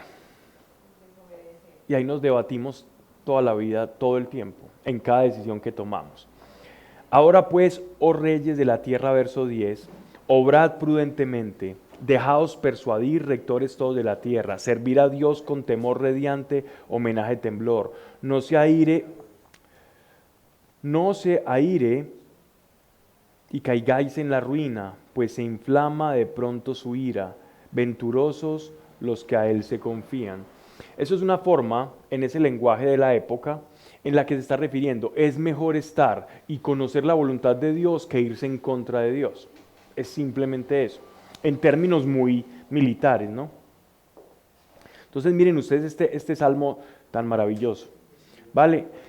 Si queremos encontrar un salmo mesiánico, o donde se introduce el mesianismo a lo que conocemos nosotros como cristiandad, como la fe que todos tenemos en común, es el Salmo 2. Aquí nace la expectativa de un Mesías espiritual, Rey Salvador. ¿Vale? Pero vamos a ir, este es el Salmo, vamos a otro Salmo que es el Salmo 83. ¿Se imaginan cuántos años nos quedamos aquí hasta que vamos el último? 83, vámonos al 83.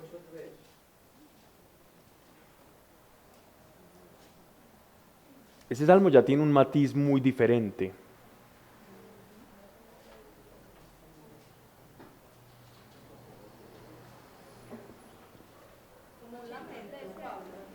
Uh-huh. Que es algo de Asaf. Una Biblia aparece como 83 o 80. Sí. Cuando yo lo empiece a dar, ustedes lo van a identificar o en el 83, en algunas traducciones, o si no, lo miran y es el que sigue. Salmo de Asaf, sacerdote, profeta o que estaba cantando. No permanezcas silencioso, oh Dios, no enmudezcas. Quiero que cuando yo lea esto, tú identifiques momentos en los que tú te has sentido como este salmista, porque este salmo fue dejado acá para que tú te identificaras con él. En la medida en que tú te identifiques con él, vas a saber y vas a estar tranquilo. Bueno, cuando yo hablo con Dios, no está tan mal como yo me siento o lo que yo le digo. No permanezca silencioso, oh Dios. Estamos hablando de un sacerdote. Que él está, posiblemente, era un ungido, un sacerdote, y esta persona, este salmista, está sufriendo porque no encuentra o no escucha la voz de Dios en su vida. No ve la presencia de Dios en su vida. Oh Dios, no enmudezcas, no te aquietes, oh Dios. Son expresiones muy humanas, muy humanas. Los salmos, acuérdense que en esta perspectiva van dirigidas del corazón compungido del hombre hacia Dios. ¿Quién no se ha sentido así? Uno sabe que Dios escucha, que Dios no se aquieta, que Dios siempre está haciendo algo, pero uno ve como si no lo estuviera haciendo. Y no está mal, no es pecado hacerlo o pensar de esa manera. Mira que bravean tus enemigos y yerguen la cabeza los que te aborrecen. ¿Quién no ha estado en medio de una dificultad o haciendo la voluntad de Dios o sabiendo que está en el lugar correcto, momento indicado y haciendo lo que Dios le mandó a hacer? Y aún a pesar de eso, ve que las otras personas que parecen estar haciendo lo malo están mirando tu decadencia y ellos felices mirando tu caída. O que todo parece irles bien y a ti parece todo irte mal.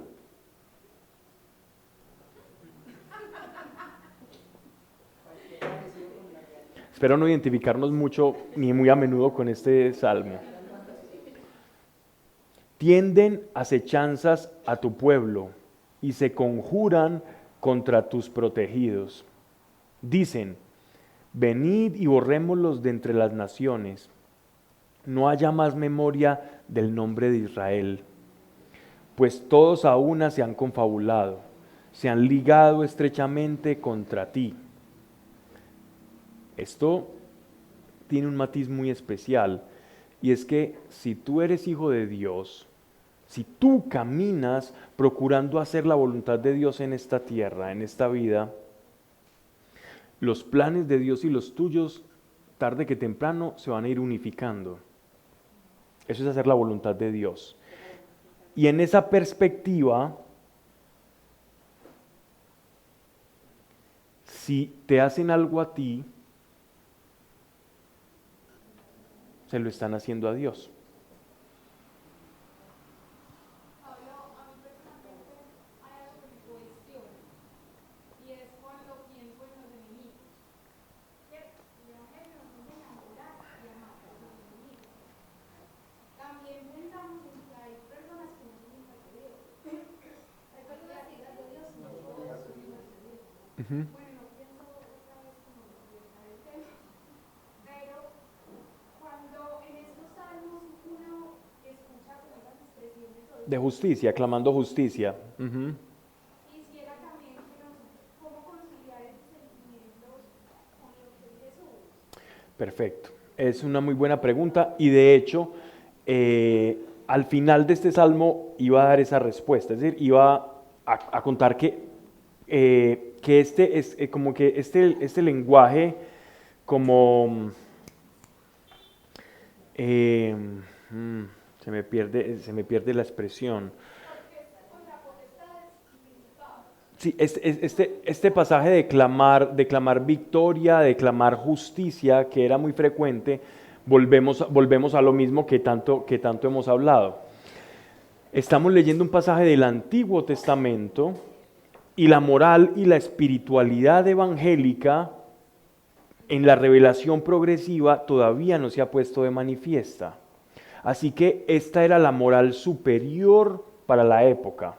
Estos salmos reflejan la moral superior para la época, pero al llegar Jesús y enseñarnos la ley, los profetas, el significado, el amor, el perdón, la misericordia, el desapego, entonces hace que nosotros leamos, e incluso antes de empezar este curso, yo creo que yo lo digo cada vez que empezamos el año, que la manera de nosotros leer las Escrituras, imaginémonos que nos ponemos las gafas de Cristo.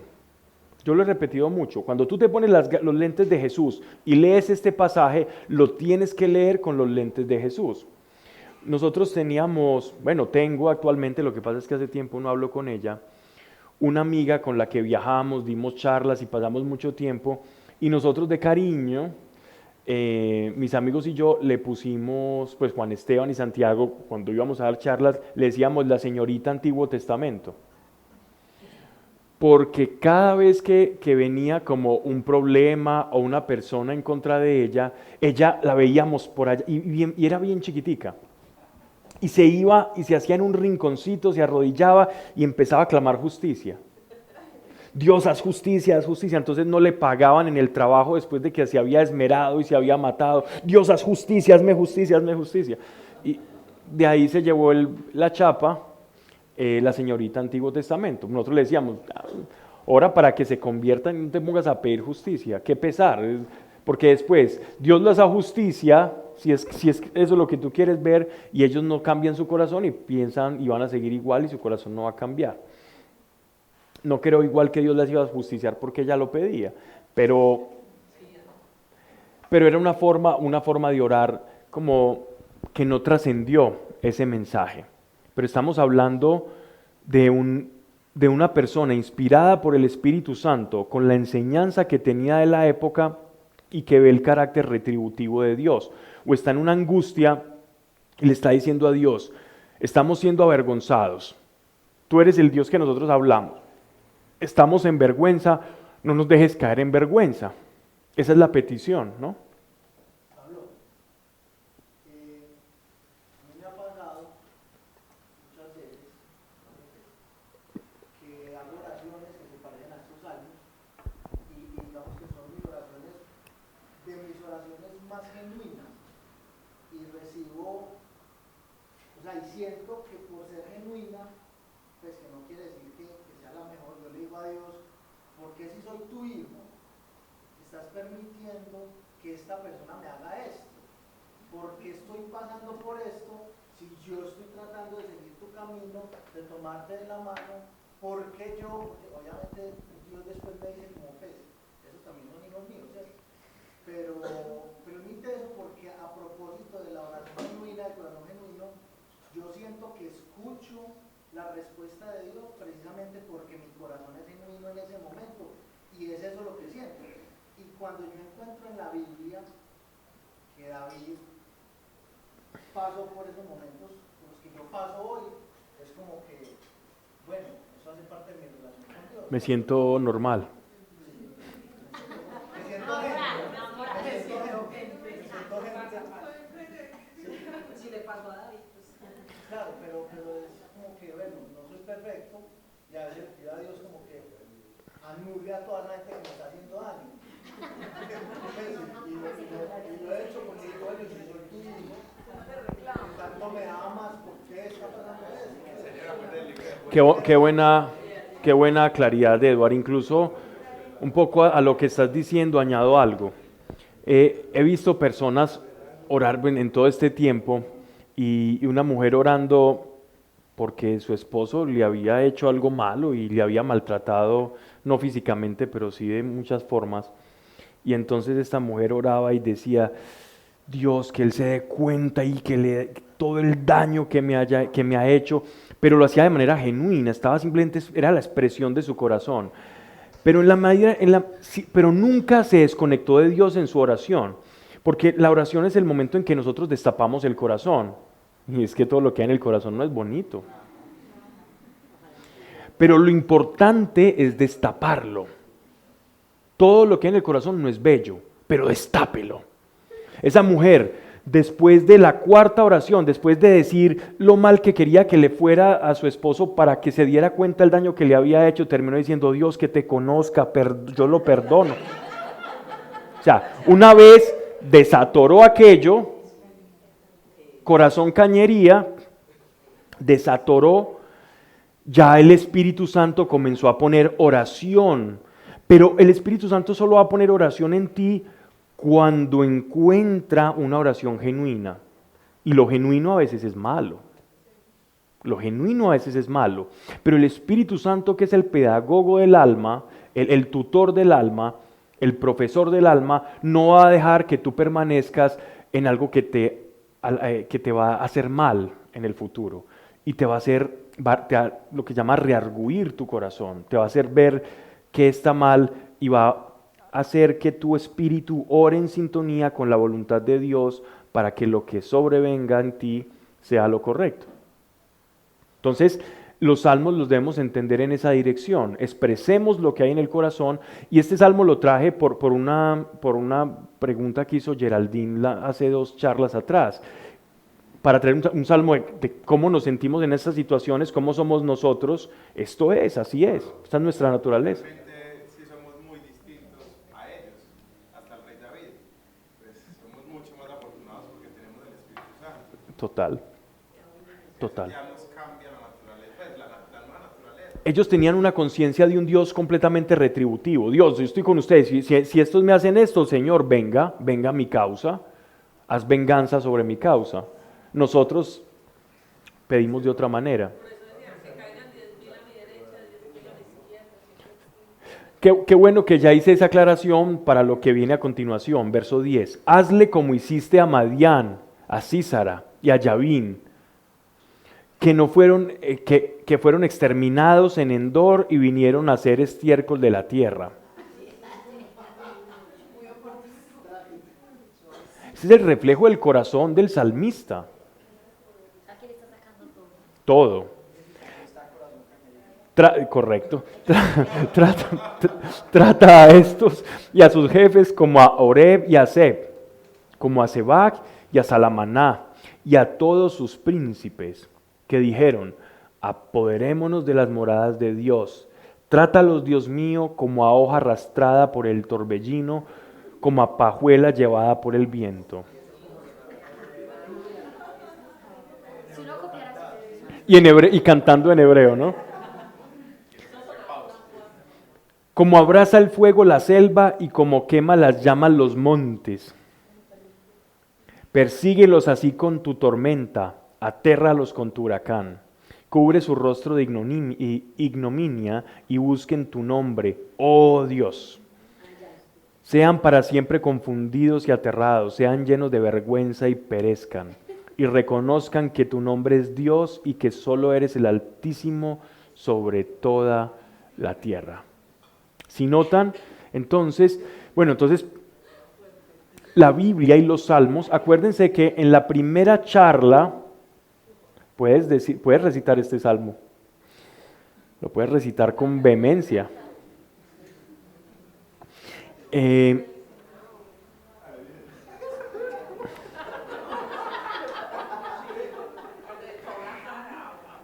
¿Qué es lo bonito de todo esto? Recuerden que los salmos son, en la mayoría, cuando no son proféticos, son la exposición del corazón del hombre hacia Dios, para que nosotros nos identifiquemos con ello. Siempre a la luz del Evangelio. Para nosotros, la vida, la vista, los ojos, todos los sentidos son Cristo. Y esto nos refleja a nosotros lo que muchas veces nosotros somos. La falta de perdón carcome a la iglesia. Uno cree que ha perdonado, pero en realidad no. En realidad uno no ha perdonado muchas cosas. Mira, yo ya perdoné. No. Si todavía te sientes mal, si todavía dices, no me hables de ese tema, no me toques ese tema, no has perdonado. Yo ya perdoné, ¿cómo así? Si puedes hablar de ese tema sin problema, significa que ya perdonaste. Si no puedes hablar de ese tema sin que tu corazón empiece a generar adrenalina, no tu corazón, no, tu cuerpo, entonces no has perdonado. Entonces hay que perdonar. Pablo, este podría ser el ejemplo de lo que hemos hablado de la evolución de la Biblia. Es decir, habían cosas que en esa época estaban bien para la época por su lenguaje, por todo, pero que ahora con la evolución que hemos tenido, pues es algo que hemos de mirar. Para, lo diario hermano, practicarlo. Pues yo no, o sea, porque uno ve esto y uno solo ve que sea mal. O sea, o que sea castigo. Decía retribución. ¿Ah? Retribución. Sí, o como castigar que Ajá. esté en contra y hacerlo sentir el rigor. Correcto. O así. Sí, creo que debemos hacerlo desde el ser genuino. O sea, yo creo que el mensaje no es mande a matar a todo el mundo, sino saque lo que tiene en el corazón. Claro, yo lo digo desde la experiencia. ¿Qué como en pedagogía. O sea, hágalo, desahógese, pero construya. Más no lo tome como ejemplo para siempre orar en ese... Correcto, claro, claro, claro. Que vos, con tus emociones te van a llevar a ese deseo. Llévatelo para un mandato. Es que el perdón empieza así. El perdón empieza como este salmo. Como ese desahogo con Dios que puede ser lo más cruel de los que vos a veces le puedes hablar con lo que vos sos. ¿Cierto? Esa miseria que uno tiene adentro. Es algo rico que uno se la va a decir, ¿cierto? No al que se le metió en el carro, al ¿cierto? Que uno la saca y ahí no es lo correcto, es ir a decírsela a Dios. Una persona que te ofendió horrible, pues en una situación de las que te sacan a vos, que tienes por dentro la idea de sacarla. Miren, les voy a contar una experiencia exacta con lo que tú estás diciendo. Y vamos a ponerle la cereza al pastel a eso que tú estás diciendo, con una experiencia. Iba yo a dar pues eso fue precisamente una charla de Biblia cuando las hacíamos allá por la Tomatera. Y iban muy poquitas personas en ese momento.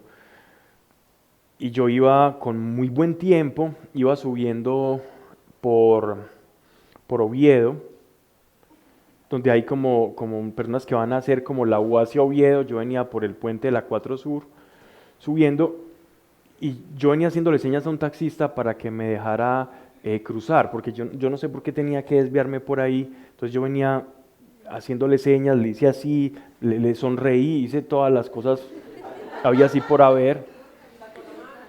Y el hombre me miró y siguió. Y yo necesitaba girar a la izquierda porque ya pasaba o no pasaba, ya me tocaba desviarme muy fuertemente.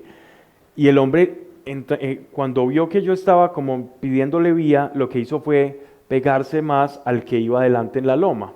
O sea, al que iba delante de él, pegársele más. Y yo necesito llegar, me toca dar una vuelta, ya se viene el trancón. Creo que yo estaba huyendo del pico y placa. Y entonces en esas yo dije, voy a forzar un poco el metérmele a este hombre como ya un poco más brusco, pero sin violencia, insinuarle, hacerle sentir que yo iba a pasar. Y el hombre en esas, por pegarse más al de al frente, ¡pum!, le pegó.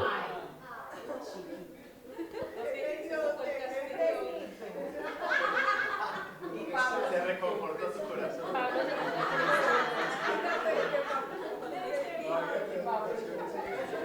Y entonces, pero miren la maldad del corazón. Iba a dar una charla de Biblia, miren pues. Esto le pasó a un amigo de un amigo.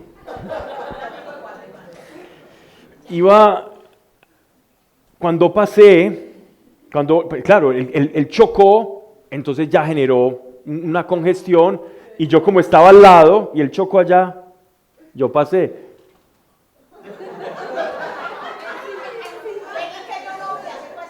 Maldad en su estado puro.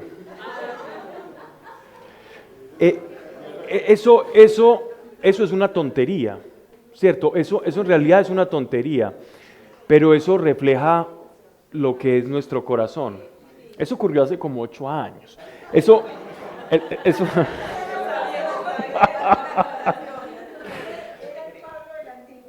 sí, eso demuestra lo que es el corazón cañería, eso es. Pablo, y finalmente la revelación, tanto como para la humanidad como para nosotros mismos, es progresiva. Y en un momento vamos a pedir venganza y en otro momento el fruto del Espíritu. Correcto. Ya hoy no le haría así. Simplemente seguiría derecho, no lo miraría y ya. De pronto diría causa-efecto, pero hasta ahí. Pero no más. Pero miren cómo lo que está diciendo Gregorio, que por eso fue el ejemplo, cómo nosotros también en nuestro corazón se va preparando y va aprendiendo y va descubriendo esa maledicencia, esa malicia interior que todos tenemos y ese carácter retributivo, que lo único que está haciendo el salmista es expresando genuinamente su corazón retributivo ante Dios. Ya Dios puede mostrarle otra cosa, y generalmente a nosotros el Espíritu Santo, ellos no lo tenían, ellos les tocaba ir a aprender muy lentamente, pero nosotros tenemos un tutor personal que nos dice, Pablo, esto está mal, entonces yo ya no hago así,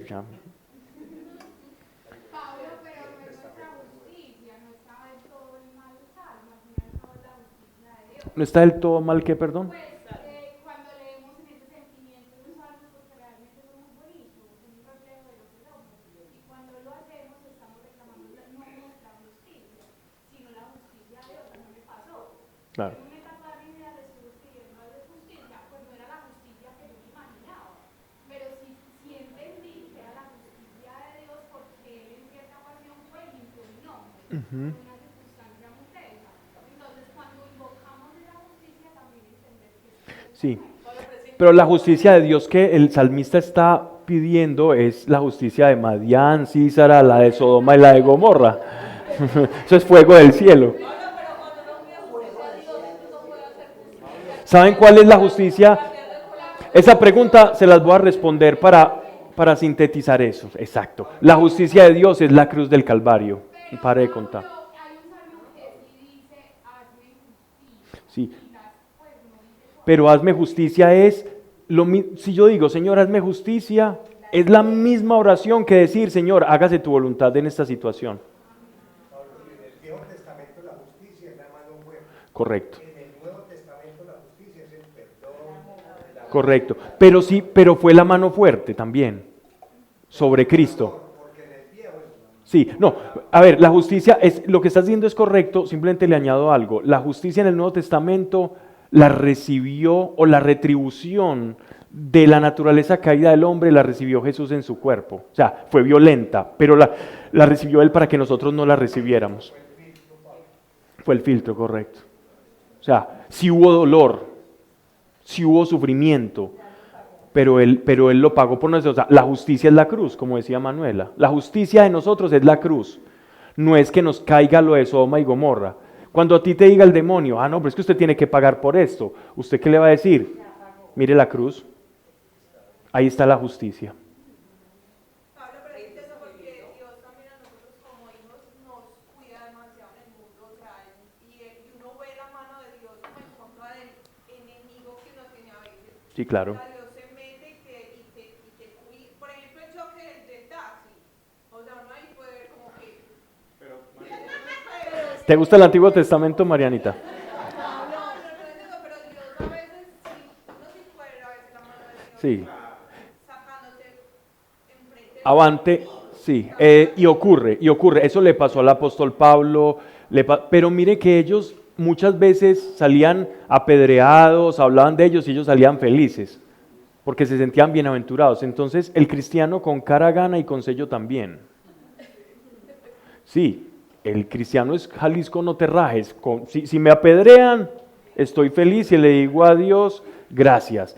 Y si Dios veo que me hace justicia y salva mi nombre, gracias Dios porque salvaste mi nombre. Es libre, es un ser libre, libre.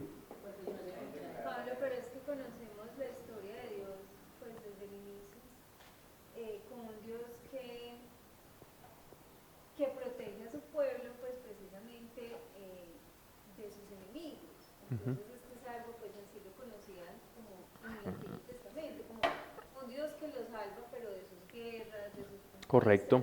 de las manos del enemigo y de alguna manera pues nosotros también, o sea, es decir, nosotros si bien sabemos que tenemos un Dios que es amor, pero también es un Dios que también nos salva a nuestros enemigos. Entonces, después, digamos que yo no le deseo, o que no está bien desearle que vuelva y haga, pues, como a estas partes, pues, como mató a estas personas, ¿cierto? Que no haga justicia de esa manera, pero sí está bien que esa personalidad de Dios del Antiguo Testamento tampoco está perdida del todo, pues, no sé. No, muy bien. De hecho ese es el matiz de la revelación que ellos tenían. Ellos le conocían como Yahweh Shebaot, el Señor de los ejércitos. ¿Por qué? Porque Él es nuestro protector.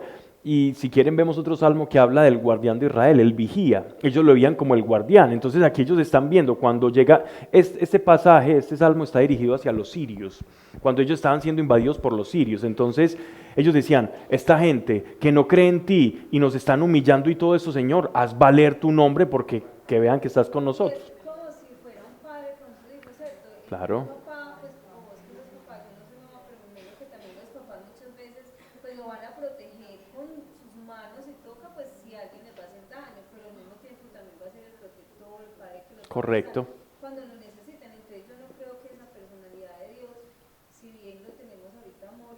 Jesús sabemos que vino fue a dar esa cara a Dios, pues no se ha perdido. O sea, No. no tenemos que decir que ya no es un padre que nos protege de los enemigos, Claro. ni nuestra tierra, ni nuestra vida. Lo que pasa es que lo que estás diciendo es cierto, sin embargo, el matiz de lo que estábamos hablando ahorita era cómo yo le digo a Dios que actúe respecto a mis enemigos.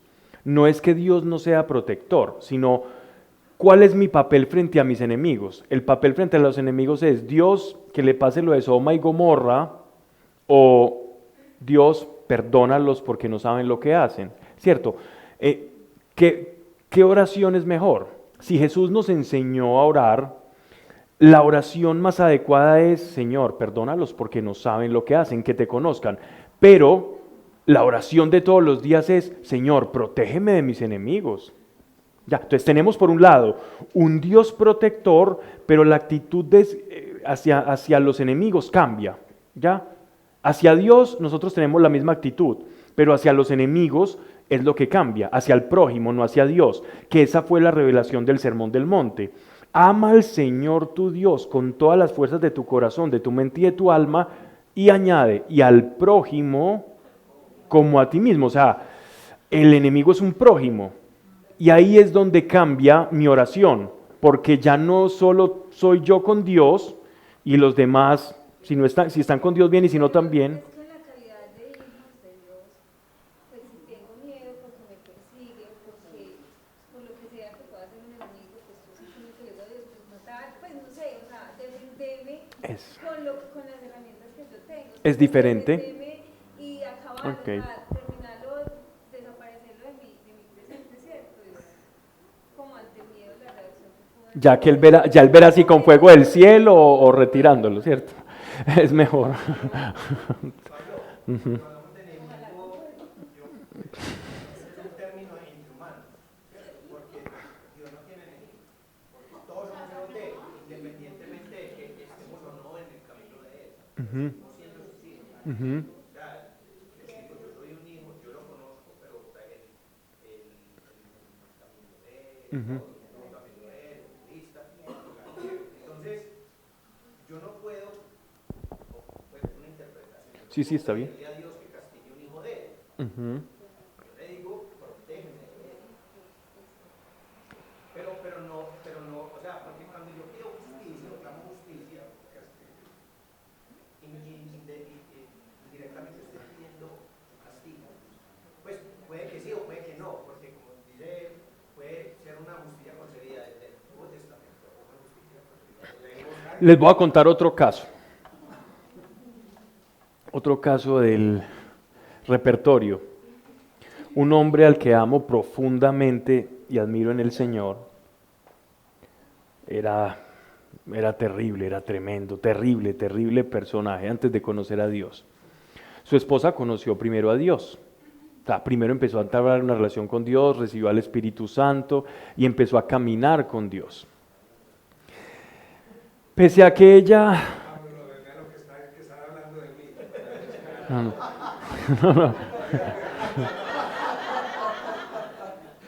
Aunque todo lo anterior aplica,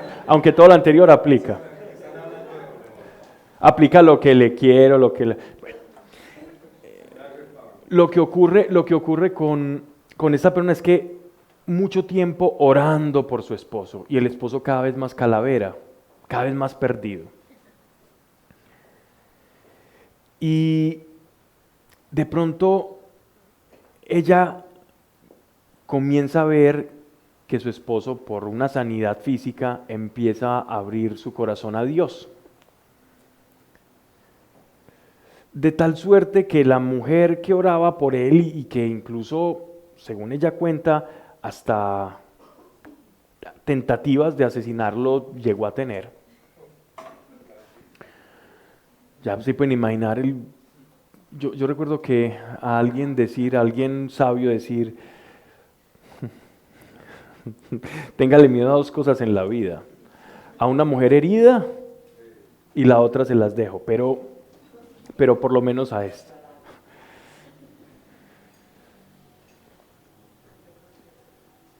Y este hombre comenzó a caminar con Dios a tal paso que ya era ella la que no parecía creyente. O sea, ella oró tanto, con tanta fe por ese hombre, que este hombre ya ella oraba era para que fuera un poquito más normal. Que ella le pidió a un hombre que lo conociera, pero ya no que toda su vida y ya prácticamente todo era Dios, ¿no? Entonces miren y oraba por esa retribución. Dios, mira lo que me está haciendo y yo soy tu hija. ¿Y qué hizo Dios? Lo cambió. Y ella, hasta el punto de ella se avergonzaba porque decía, este hombre está haciendo todo, yo soy su esposa y no estoy haciendo nada para ti. O sea, no lo castigó, sino que es uno de sus hijos muy amados. La justicia de Dios puede ir en contra de tus deseos de venganza, porque Dios es misterioso y soberano. Pero ahora está feliz con su esposo, ¿cierto? O sea, ¿qué tal que hubiera sucumbido, que Dios sucumbiera a nuestros deseos? Y Dios se hubiera vengado, se hubiera privado de tener un matrimonio como lo tiene ahora, viajando por todo el mundo y hablando de Dios. No. El apóstol Pablo, Claro. que hubiera castigado, y seguramente muchos cristianos no entendían, y viendo cómo nos perseguía y de qué nos hubiéramos perdido. Claro. Ese es un muy buen ejemplo. Pablo, lo que pasa también es que este lenguaje en los salmos, como pertenece al Antiguo Testamento, va muy en consonancia también a lo que el pueblo vivía por parte de Dios. Total. Entonces era la revelación que tenían ese padre. Yo creo que más que, o sea, obviamente hay una carga en su corazón, pero más que un deseo de venganza, es que en la antigüedad o en el Antiguo Testamento el pueblo pecaba y Dios daba la retribución a su pecado, era lo que ellos conocían, ¿cierto? Entonces era la manera de pedirles a Dios que los ayudara, no con un deseo de verlos mal, sino porque venían con ese patrón o ese orar de Dios por su santidad en contra con el choque con el pecado. Pues es que no hay otra manera. Nosotros estamos muy buenos ahorita porque ya tenemos a Cristo, al Espíritu Santo, y no estamos en la época y ya tenemos la revelación de su amor y de que somos hijos. Ellos no. Para ellos, el solo hecho de decir, yo soy hijo de Dios, te tiraban piedra. Ellos, Señor, Señor, y no le diga su nombre, porque si lo dice en vano, le llueve fuego del cielo. Esa era la perspectiva del Dios de ellos, pero uno aprende de ellos, porque ellos son nuestros padres en la fe, ¿ya? Entonces yo creo que la esencia del aprendizaje va más en consonancia con la aclaración que hizo Edward de ver los salmos, como en un principio nosotros dejamos el marco establecido cuando hice la introducción a salmos, ver que los salmos son la expresión del corazón genuino para que nosotros, identificándonos con ellos, podamos extraer lo que el Espíritu Santo quiere revelarnos y quiere enseñarnos y proyectar a través de nosotros. Vale, vamos a seguir con el Salmo 28, ya no tenemos tiempo, pero yo creo que lo voy a leer todo completo y voy a decir solo 2 palabritas, ya para que puedan descansar. El Salmo 28. Este salmo se le atribuye a David. A ti clamo, oh Dios, mi roca. Miren que ya tiene otro matiz muy especial. Mi roca. No te desentiendas de mí. ¿Quién no se ha sentido así? No sea que haciéndote el mudo respecto de mí, ustedes saben que el rey David era profeta, el rey David escuchaba la voz de Dios. Haciéndote el mudo respecto de mí, me asemeje a los que bajan a la fosa.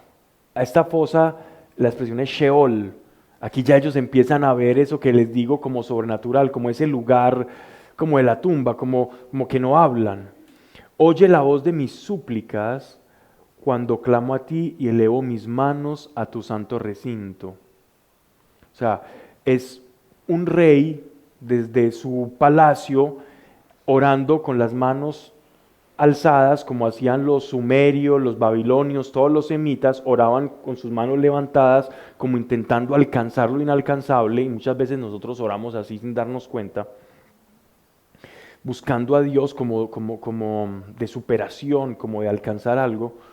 Y dice, el santo recinto mirando hacia el templo, seguramente estaba mirando hacia la parte del Santo Santorum y mirando porque no escuchaba a Dios y porque sentía que lo estaba perdiendo. Verso 3, no me arrebates juntamente con los malvados, con los obradores de iniquidad. Miren la forma tan diferente de orar de David, ¿cierto? Miren que él está diciendo, él simplemente está hablando en título personal. No me arrebates juntamente con los malvados, con los obradores de iniquidad, los que hablan paz a su prójimo mientras su corazón está lleno de maldad. Cualquier parentesco con realidades por ahí que veamos. Mientras su corazón está lleno de maldad. No todo el que habla de paz es porque está buscando la paz. Hablar de paz es tan fácil y suena bonito y seductor, pero no todos está buscando. Retribúyelos conforme a sus obras, conforme a la malicia de sus acciones. Págales conforme a la obra de sus manos, dales su merecido, el rey David, porque no atienden a las obras tuyas, a la obra de tus manos, los derribará y no los reedificará. Pero miren después, miren esto, el rey David dice, primero, este salmo tiene tres etapas. Primero él está diciendo, Dios, no te escucho. Y después él abre su corazón. Es como, Dios, no te escucho, quiero estar contigo, quiero ver tu rostro. La segunda etapa de este salmo es, Señor, esta gente me estoy viendo perseguido, me estoy viendo cercado, retribúyelos con tus obras. Es decir, hazles ver quién eres tú a todos estos que me están persiguiendo. Pero no les propone como aquel otro que les proponía, Señor, mira, puedes usarlo de Sodoma, Gomorra. Le deja más campo de acción. Verso 6, bendito sea Dios, y miren esto ya, es una acción de gracias. Bendito seas Dios porque ha escuchado la voz de mis súplicas. Dios es mi fortaleza y mi escudo. Este hombre, al ser profeta, después de ese clamor, recibió una revelación. Y después de la revelación viene la gratitud. Siempre cuando nosotros extraemos lo que hay en el corazón, el contenido de nuestro corazón, vamos a terminar en una acción de gracias. Vamos a terminar así. Bendito sea Dios, porque ha escuchado la voz de mis súplicas. Dios es mi fortaleza y mi escudo. En Él confío mi corazón. Confió mi corazón y fui socorrido, y mi corazón salta de gozo. Y le alabaré con mis cánticos. Es Dios la fortaleza del pueblo, es el Salvador, escudo de su ungido, o sea, del rey. Ungido en minúscula, perdón. Salva a tu pueblo y bendice tu heredad. Sé su pastor y levántanos por siempre. Fue alguien que sintió que Dios le habló, le reargulló, y lo que salió de él fue la certeza de que Dios estaba con él. Ahí el ungido no hace referencia al Mesías. No, hay ungido hace referencia al rey David.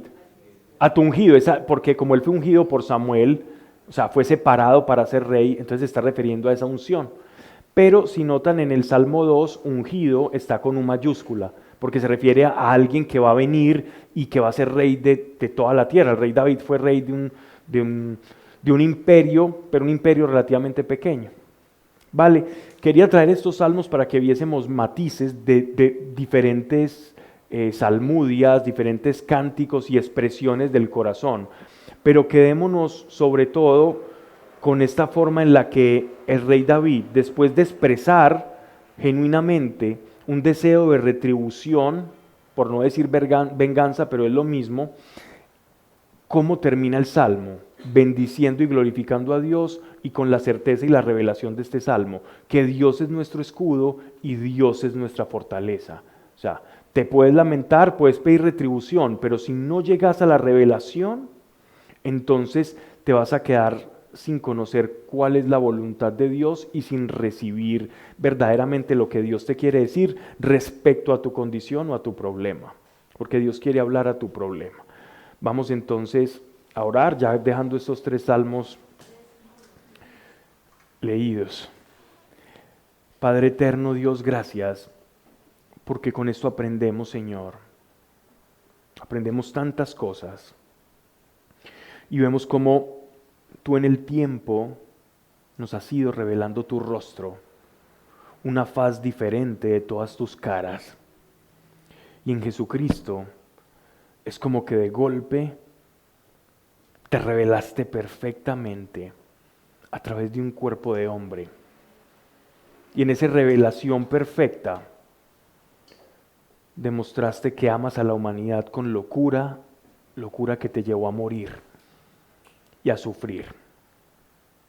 Y ese sufrimiento nosotros lo tenemos en nuestras manos y en nuestros pies y lo llevamos en nuestros cuerpos, porque la llaga tuya, Señor, ha sido puesta en nosotros. Y cada bien, cada revelación que recibimos, cada perdón, la paz que tenemos a la fecha, es producto de esa llaga. Para que como el rey David un día, después de la revelación, y nosotros con la mayor revelación que ha venido al mundo, que ha sido tú en persona, Señor Jesucristo, podamos decir a una voz como iglesia, gracias, gracias por dar tu vida por cada uno. Y que no pasemos un día sin aprovechar tus gracias y lo que alcanzaste por ese sacrificio. Señor, que no desaprovechemos ninguno de tus favores y de tus promesas, para que podamos alcanzar una vida plena a la estatura que tú determinaste que cada uno ha de tener. Y así sea con todos quienes estamos escuchando acá, en el nombre de Jesucristo. Amén.